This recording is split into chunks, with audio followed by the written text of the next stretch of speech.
신이나 진리, 실제 또는 그것을 무엇이라고 부르든지 간에 그러한 존재가 있느냐 없느냐 하는 질문은 결코 책이나 성직자, 철학자 또는 구세주들로부터 그 해답을 얻을 수 없다.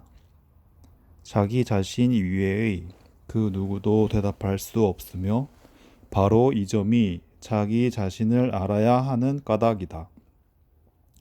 미숙함은 자신에 대해 완전히 알지 못하는 데서 나오며 자신을 이해하는 것이 지혜의 시작이다. 그러면 당신 자신, 개체인 당신은 무엇인가? 나는 인간과 개인은 다르다고 생각한다. 개인은 국지적 실제로서 특별한 나라에서 살며 특수한 문화, 특별한 사회, 특별한 종교에 속해 있다. 하지만 인간은 국지적 실제가 아니다. 그는 어디에나 있다. 만일 개인의 삶이라는 광막한 영역의 한 특정 분야에서만 행동한다면 그의 행동은 전체와 전혀 관계가 없다. 그래서 우리는 지금 부분이 아니라 전체에 대해서 말하고 있음을 염두에 두어야 하는데 그 이유는 좀 더 큰 것 속에는 작은 것이 있지만 좀 더 작은 것 속에는 큰 것이 없기 때문이다. 개인은 자신의 작은 신들과 작은 전통에 만족하면서 제한되고 가련하고 좌절하는 작은 실제인데 비해 인간은 세계의 전체적 행복, 전체적 불행, 그리고 전체적 혼란에 마음을 쓴다. 우리 인간은 수백만 년 동안 지금 이 모습 그대로였다. 즉, 때때로 기쁨과 애정의 순간을 가지면서 엄청나게 탐욕스럽고 선망하고 공격적이고 질투하고 불안하고 절망한다. 우리는 증오와 공포와 온화함의 기묘한 혼합이다. 우리는 폭력인 동시에 평화다. 달구지에서 비행기에 이르는 외적 발전은 있었으나 심리적으로 개인은 전혀 변하지 않았으며 전 세계의 사회 구조는 개인에 의해 만들어졌다. 외적인 사회 구조는 우리 인간관계의 내적 심리 구조의 결과인데 왜냐하면 개인은 인간의 전체 경험과 지식과 행위의 결과이기 때문이다. 우리들 각자는 과거로 채워진 창고다. 개인은 모든 인류인 인간이며 인간의 모든 역사는 우리 안에서 씌워졌다. 경쟁적인 문화, 즉 권력, 지위, 위신, 명성, 성공 등을 얻기 위한 욕망과 함께 살고 있는 그 경제적인 문화 속에서 당신 자신의 안팎에서 실제로 무슨 일이 일어나고 있는지 관찰해 보라. 당신이 그다지도 자랑스러워하는 성취, 그리고 갈등, 증오, 적대감, 잔인성, 끝없는 전쟁이 있는 당신이 삶이라고 부르는 이 영역을 살펴보라.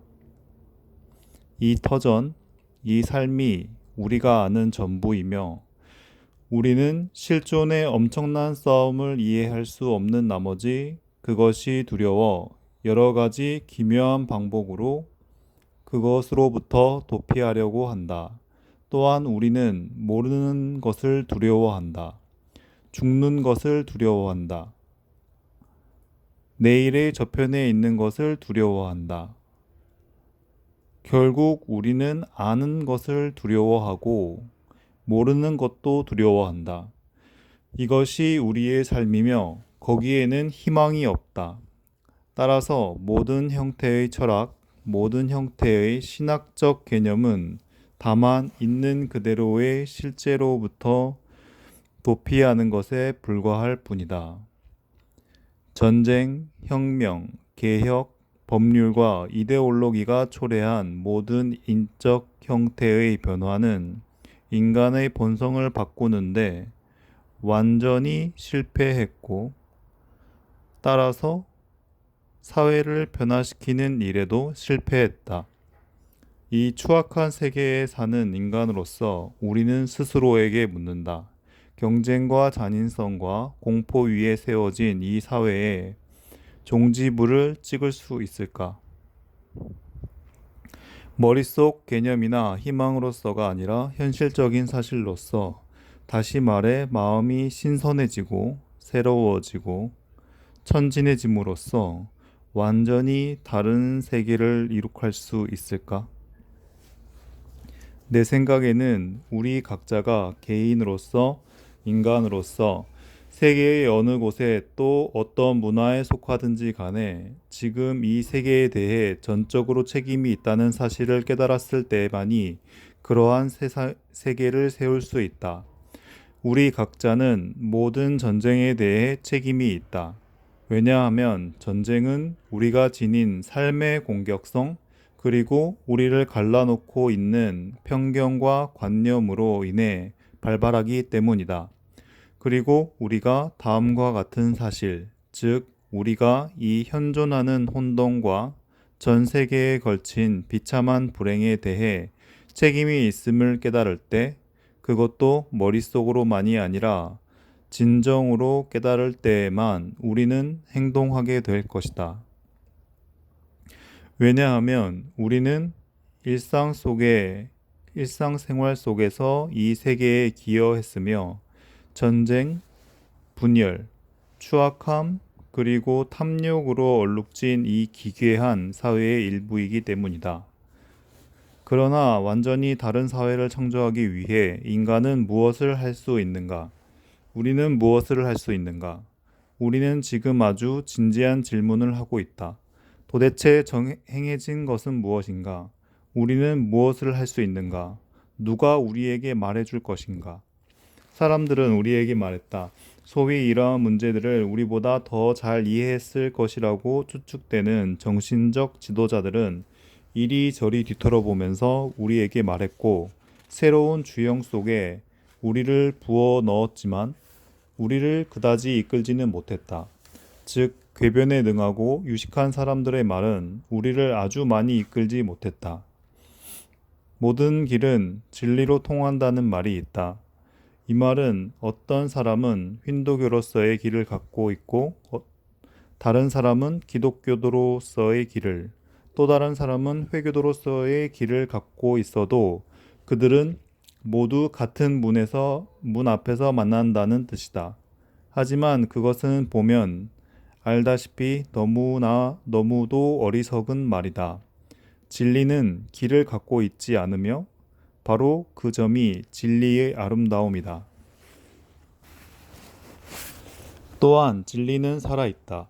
죽은 것은 정적이기 때문에 길을 갖고 있지만 진리란 살아 움직이는 것이어서 쉴 곳이 없다. 어떤 절이나 교회에도 없으며 어떤 종교나 선생, 철학자, 그 누구도 당신을 진리로 인도하지 못한다는 것을 알게 되면 당신은 이 살아있는 것이 다름 아닌 있는 그대로의 당신이라는 사실을 깨닫게 될 것이다. 당신은 분노, 잔인성, 폭력, 절망, 그리고 고민과 슬픔 속에 살고 있다. 진리란 이 모든 것을 이해하는 데 있으며 당신의 삶을 있는 이 모든 것을 바라보는 법을 배워야만 비로소 진리를 이해할 수 있다. 당신은 어떤 이데올로기나 말이나 희망이나 공포를 통해서도 이해할 수 없다. 따라서 당신은 자신이 누구에게도 의지할 수 없음을 알게 된다. 안내자도 선생도 권위자도 없다. 오직 당신과 당신이 다른 사람과 세계와 맺고 있는 관계뿐이며 그것 외에는 아무것도 없다.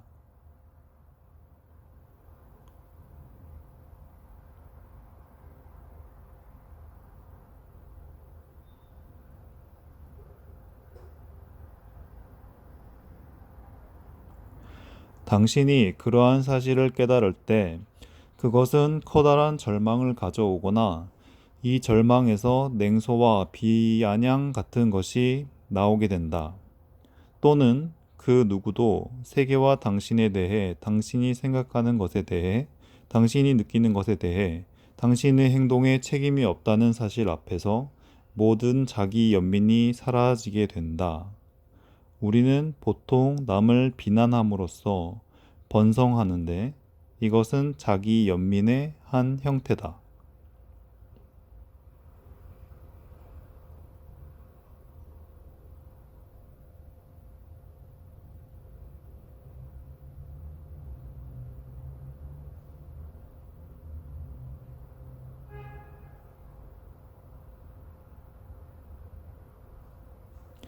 그렇다면 우리는 외부에 아무런 영향 없이, 아무런 설득 없이, 형벌에 대한 공포 없이 우리 안에 우리 존재의 핵심 속에 완전한 혁명, 심리적 변화를 가져올 수 있을까?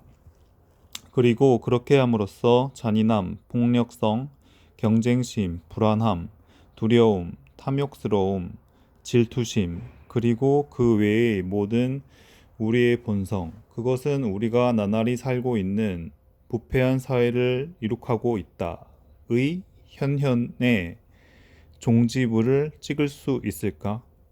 내가 지금 철학이나 관념의 신학적 구조 또는 신학적 개념을 만들고 있는 것이 아니라는 사실을 우선 이해해야 한다. 나에게는 모든 이데올로기가 너무도 바보스러워 보인다. 중요한 것은 삶의 철학이 아니다. 우리의 삶 속에서 매일 내적, 외적으로 무슨 일이 실제로 일어나고 있는가를 관찰하는 것이다. 일어나고 있는 일을 면밀히 관찰하고 검토해 보면 그것이 지적 개념에 기초해 있다는 사실을 알게 될 것이다. 지성이란 실존의 전 영역이 아니다. 그것은 하나의 조각에 불과하며 조각이란 그것이 아무리 영리하게 결합되어 있고 아무리 오래되고 전통적인 것이라 하더라도 역시 실존의 한 부분일 뿐이다. 하지만 우리는 삶의 전체성을 다루지 않으면 안 된다. 세계 속에서 일어나고 있는 일을 관찰할 때 우리는 외적 과정도 내적 과정도 없다는 사실을 이해하기 시작한다. 즉, 단 하나의 과정이 있을 뿐이며 그것은 완전한 전체적인 운동이다. 내적 운동은 스스로를 외적인 것으로 표현하고 외적 반작용은 다시 내적인 것에 작용한다. 이런 사실을 볼 수 있다면 더 이상 바랄 게 없을 것이다. 왜냐하면 우리가 보는 법을 알게 되면 그때는 모든 것이 분명해지며 모든 일은 어떤 철학도 선생도 필요로 하지 않기 때문이다. 아무도 당신에게 어떻게 볼 것인가를 가르쳐 줄 필요가 없다. 그냥 보면 되는 것이다. 그렇다면 이 모든 현상을 봄으로써 말로써가 아니라 실제로 봄으로써 당신 자신을 쉽고 자발적으로 변화시킬 수 있을까? 이것이 진짜 문제다. 정신의 완전한 혁명을 가져올 수 있을까? 위와 같은 질문에 대해 당신은 어떤 반응을 보일까? 아마 대부분의 사람들은 나는 변화를 바라지 않는다 라고 말할지도 모른다. 특히 사회적, 경제적으로 매우 안정되어 있는 사람들이나 독단적 신념을 견제하고 있는 사람들, 그리고 자신과 사물에 있는 그대로에 만족하거나 약간의 변화에 만족하는 사람들은 변화를 바라지 않을 것이다. 그런 사람들은 우리가 관심 가질 바가 아니다. 또 어떤 사람은 그건 너무 힘든 일이고 나한테는 맞지 않는 일이다 라고 좀 더 교묘하게 말할지도 모른다. 이 경우 그는 이미 자신을 봉쇄한 것이고 질문하는 일을 그친 셈이 될 것이며 이것은 앞으로 더 나아가는데 전혀 도움이 되지 않는다. 아니면 또 당신은 나는 나 자신 안에 근본적인 내적 변화가 필요함을 알지만 어떻게 그것을 해야 할지 모르겠다. 나에게 그 길을 가르쳐주고 그리로 향하도록 나를 도와달라고 말할지도 모른다. 이런 말을 한다면 당신이 관심을 갖고 있는 건 변화 자체가 아니다. 즉, 당신은 기본적인 혁명에 정말로 관심을 갖고 있는 게 아니다. 말하자면 다만 변화를 가져오기 위한 어떤 방법이나 체계를 찾고 있는데 불과한 것이다. 만일 내가 당신에게 어떤 체계를 줄 만큼 바보스럽고 또 당신이 그것을 따를 만큼 바보스럽다면 당신은 다만 베끼고 모방하고 순응하고 받아들일 따름이며 그것은 자신 안에 또 다른 권위를 세우는 셈이 된다. 그리고 그 과정에서 당신은 이러저러한 일을 해야 한다고 느끼게 되는데 그 이유는 당신은 그런 일을 해야 한다고 들었기 때문이며 그것을 할 능력이 없기 때문이다.